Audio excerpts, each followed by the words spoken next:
Faire du commerce ne s'improvise pas, je crois. Il faut des clients, il faut l'accès à des capitaux, il faut un réseau de relations dans les pays étrangers. Et vous comprenez bien que toute cette masse d'anciens esclaves arrivés à la liberté en 1804 ne disposait pas de ces différents éléments.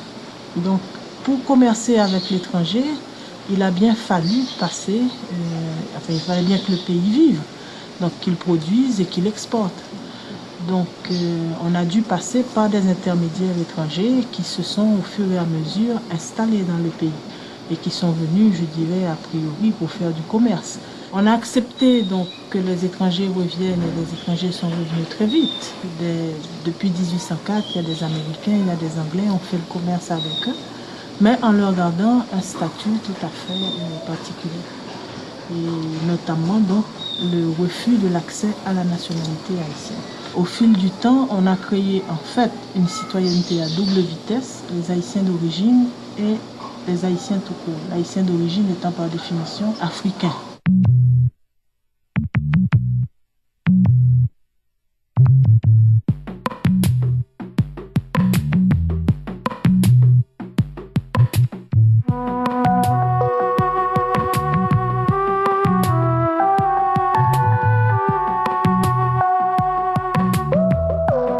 Quand on parle de la communauté libano-syrienne, on a tendance aujourd'hui à voir des propriétaires de supermarchés, des industriels très riches. Mais il faut s'imaginer qu'à l'époque, il ne s'agissait pas de ça du tout. Et c'est une communauté qui est arrivée ici et qui était très pauvre. C'est peut-être un choc culturel de voir des Blancs aussi pauvres et je crois qu'une partie du rejet vient de ça. La classe mulâtre qui se considérait claire était étonnée d'avoir des gens encore plus clairs, plus blancs et qui ne parlaient pas français et qui pourraient donner un mauvais exemple au peuple parce que le peuple avait une admiration de cette élite mulâtre qui parlait français et qu'ils ne parlaient pas. Les Arabes n'ont pas eu la tâche facile. Premièrement, ils sont arrivés visiblement très pauvres. Avec leur fameuse boîte dans le dos, c'est-à-dire que dans une boîte, dans une espèce de sacoche, un sac à dos, ils avaient à peu près tous leurs biens.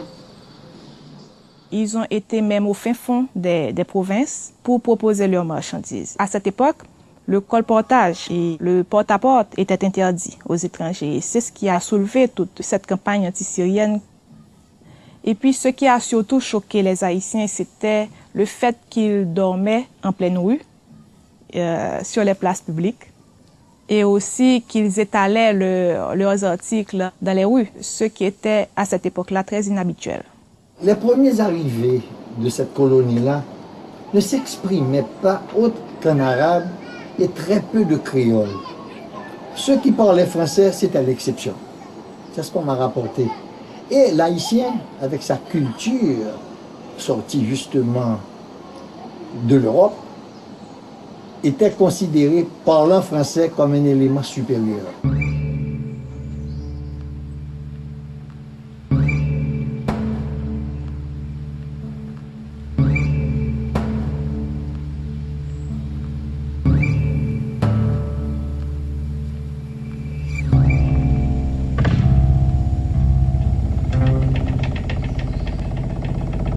Ma mère était une francophone vraiment extrême. Elle n'acceptait pas qu'on parle le créole. Et elle me disait, j'ai de bonnes relations avec eux, mais je ne veux pas que tu les fréquentes à cause du créole.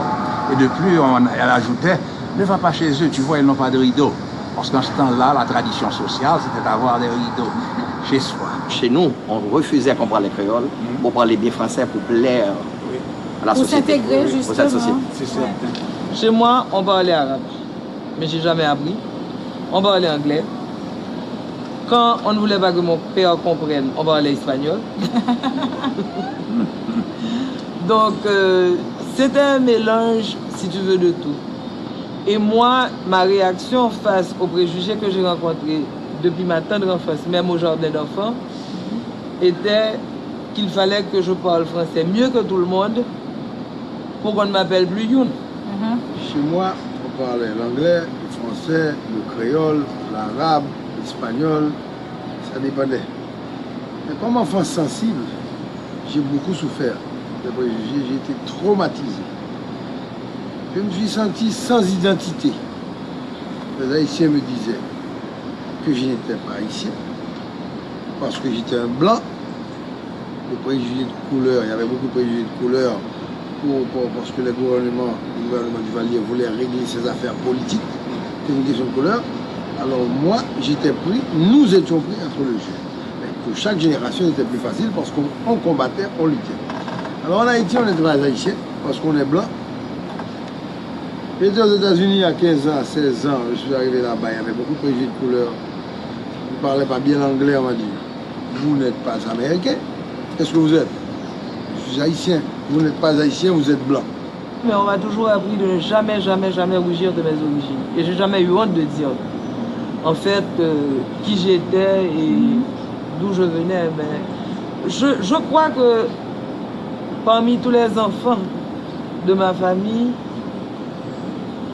j'ai été la moins traumatisée par cette différence.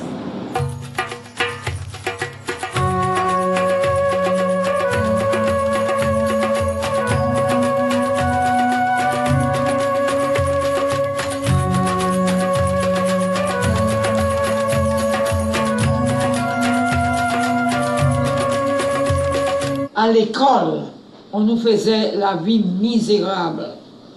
Misérable à l'école. On nous insultait, on nous maltraitait, les enfants, guidés par leurs parents, naturellement. Moi, à l'école, on m'appelait fils d'arabe, fils de chien, fils de contrebandier. Qu'est-ce que vous faites venir faire à l'école? Vous allez vendre des tissus. Alors les préjugés ont vraiment continué et ça m'a beaucoup traumatisé et blessé. Et c'est pourquoi moi je suis contre toute forme de racisme. Et le problème des Arabes aussi, quand ils ont commencé, on les appelait Arabes boîte sous dos, Arabes manger couleuvre.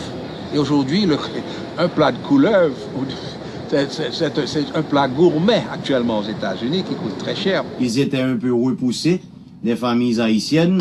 Et c'est moun qui grand pile fierté. Yo dit mon cher, si vous même ou pas vle nous, c'est pas nous pour le vle ou. Leur méthode de travail et leurs différences culturelles servent à alimenter une campagne de dénigrement. Et le gouvernement d'alors promulgue des lois leur interdisant le commerce de détail. Et ils sont expulsés en masse sous le régime de Nord-Alexis.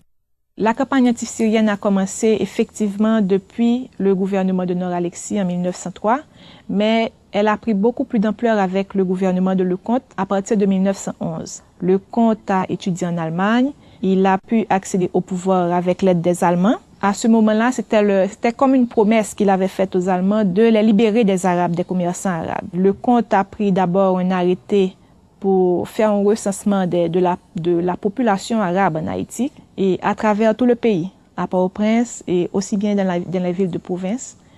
Et c'était certainement pour connaître le nombre des Arabes qui étaient là et pouvoir les expulser ensuite. C'était l'idée des Allemands qui savaient qu'ils ne pouvaient pas tenir le coup avec les Arabes qui étaient vraiment des gens très forts en commerce. On leur reprochait peut-être justement de travailler, de devenir plus riche que nous très rapidement. Les mauvaises langues rapportent que l'explosion du palais en 1912 était un acte de sabotage de ces Arabes. Vu leur contentement après cette explosion, et c'était plus ou moins normal, vu qu'ils se sentaient libérés de quelqu'un qu'ils considéraient comme persécuteur. Donc ils ont manifesté leur joie, et de ce fait, ils ont été accusés d'un acte vindicatif. Ces accusations méchantes et mensongères n'étaient autres que la propagande des grands négociants qui se sentaient menacés par la présence de ces as du commerce. En 1914, le point tout vous y aller. Madou vous y aller avec sans souliers, sans robe, en pyjama, comme ils étaient. On les a rudoyés, on les a mis dans les bateaux et on les a envoyés. Entre 1915 et 1934, les Arabes connaîtront un répit avec l'occupation américaine. Les Arabes représentaient un bon allié pour les Américains. Les Arabes importaient surtout des États-Unis, tandis que les autres commerçants étrangers, allemands, français et autres, Il commandait de l'Europe. Il y aura encore des tentatives pour briser l'élan de cette communauté sous la présidence de Sténio Vincent durant les années 30. Comme dernier soubresaut, nous avons eu la loi de Vincent, dite la loi de détail, datée de 1935, qui va interdire le commerce de détail aux étrangers, mais pas seulement aux étrangers naturalisés haïtiens. Ce qui veut dire que même quand un étranger arrivait en Haïti, même lorsqu'il se naturalisait haïtien, il n'avait pas le droit de pratiquer le commerce de détail. Il y en a qui ont regardé le Liban, regardé la Syrie et tout ça. Mais pour moi, je crois que la plupart sont restés et qu'ils ont trouvé le moyen de contourner la loi. Comme nous avions les marchandises et que nous devions manger, on ouvrait le magasin à 4 heures, on vendait jusqu'à 6 heures et on fermait. On ne pouvait pas vendre plus. C'est pour pouvoir aller au marché seulement et nourrir nos enfants.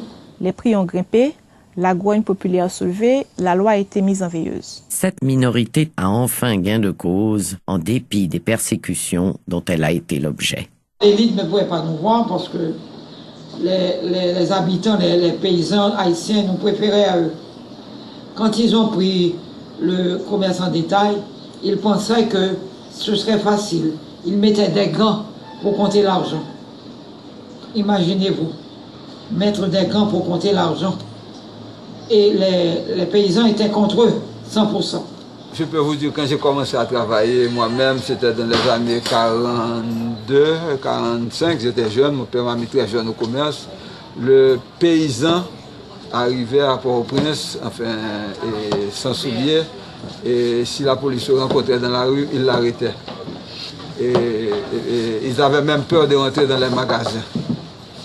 Donc le Syrien, lui, il a pour employer un mot créole, il caressait le paysan haïtien pour le faire acheter. Ce que, enfin, les autres commerçants, ou français ou allemands, ne faisaient nullement. Ouais, parce qu'il y avait quand même ce préjugé du français et de l'allemand, enfin, comme étant supérieur à l'haïtien. Chose qui n'existait pas dans la mentalité syrienne. Par exemple, quand ils venaient acheter chez nous, nous leur offrons du café, des biscuits, de l'eau. On s'occupait d'eux. On s'occupait très bien d'eux. Par exemple, avant de commencer à acheter, ils comptaient leur argent, ils préparaient l'argent et on leur offrait tout ça. On les traitait d'égal à égal, ce qu'ils ne trouvaient pas dans beaucoup de magasins. Mais chez l'arabe, ils étaient sûrs d'être traités d'égal à égal.